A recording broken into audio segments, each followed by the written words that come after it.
ಕರ್ನಾಟಕದ ಚುನಾವಣಾ ಉಸ್ತುವಾರಿಯಾಗಿರುವ ರಾಧಾ ಮೋಹನ್ ದಾಸ್ ಅಗರ್ವಾಲ್ ಅವರು ಕೂಡಲೇ ನಿನ್ನನ್ನು ಮೀಟ್ ಆಗಬೇಕು ಅಂತ ಹೇಳಿ ಮೆಸೇಜ್ ಮಾಡಿದ್ರು. ಇವತ್ತು ಮಧ್ಯಾಹ್ನ ಬರ್ತಾಯಿದ್ದೀನಿ, ಬೆಂಗಳೂರಿಗೆ ಬಾ ಅಂತ ಹೇಳಿದ್ದಾರೆ. ನಾನು ಈ ಕಾರ್ಯಕ್ರಮ ಇವತ್ತು ನಡೀತಾ ಇದೆ, ಚುನಾವಣಾ ನಿರ್ವಹಣಾ ಸಮಿತಿಯ ಸಭೆ ನಡೀತಾ ಇದೆ. ಈ ಸಭೆಯ ನಂತರ ನಾನು ಬೆಂಗಳೂರಿಗೆ ತೆರಳುತ್ತೇನೆ. ಸರ್, ನಿನ್ನೆ ಫೇಸ್ಬುಕ್ ನೋಡಿದ್ರೆ ಏನೋ ಒಂದ್ಸಲ ನಮಗೆ ಅನುಮಾನ. ಏಕೆ?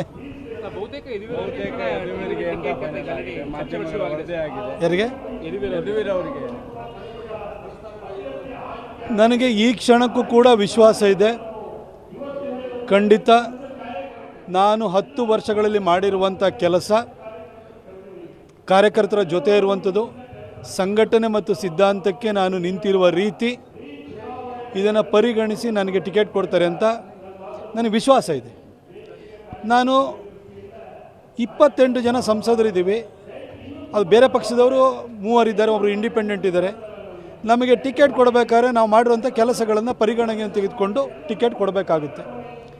ನಾನು ಭಾರತೀಯ ಜನತಾ ಪಕ್ಷದಲ್ಲಿರುವಂಥ 25 ಸಂಸದರಲ್ಲಿ ನಾನು ಹಿಂದುತ್ವದ ಕಮಿಟ್ಮೆಂಟಲ್ಲಿ ನಾನು ಯಾರಿಗೆ ಕಡಿಮೆ ಇದ್ದೀನಿ ಹೇಳಿ?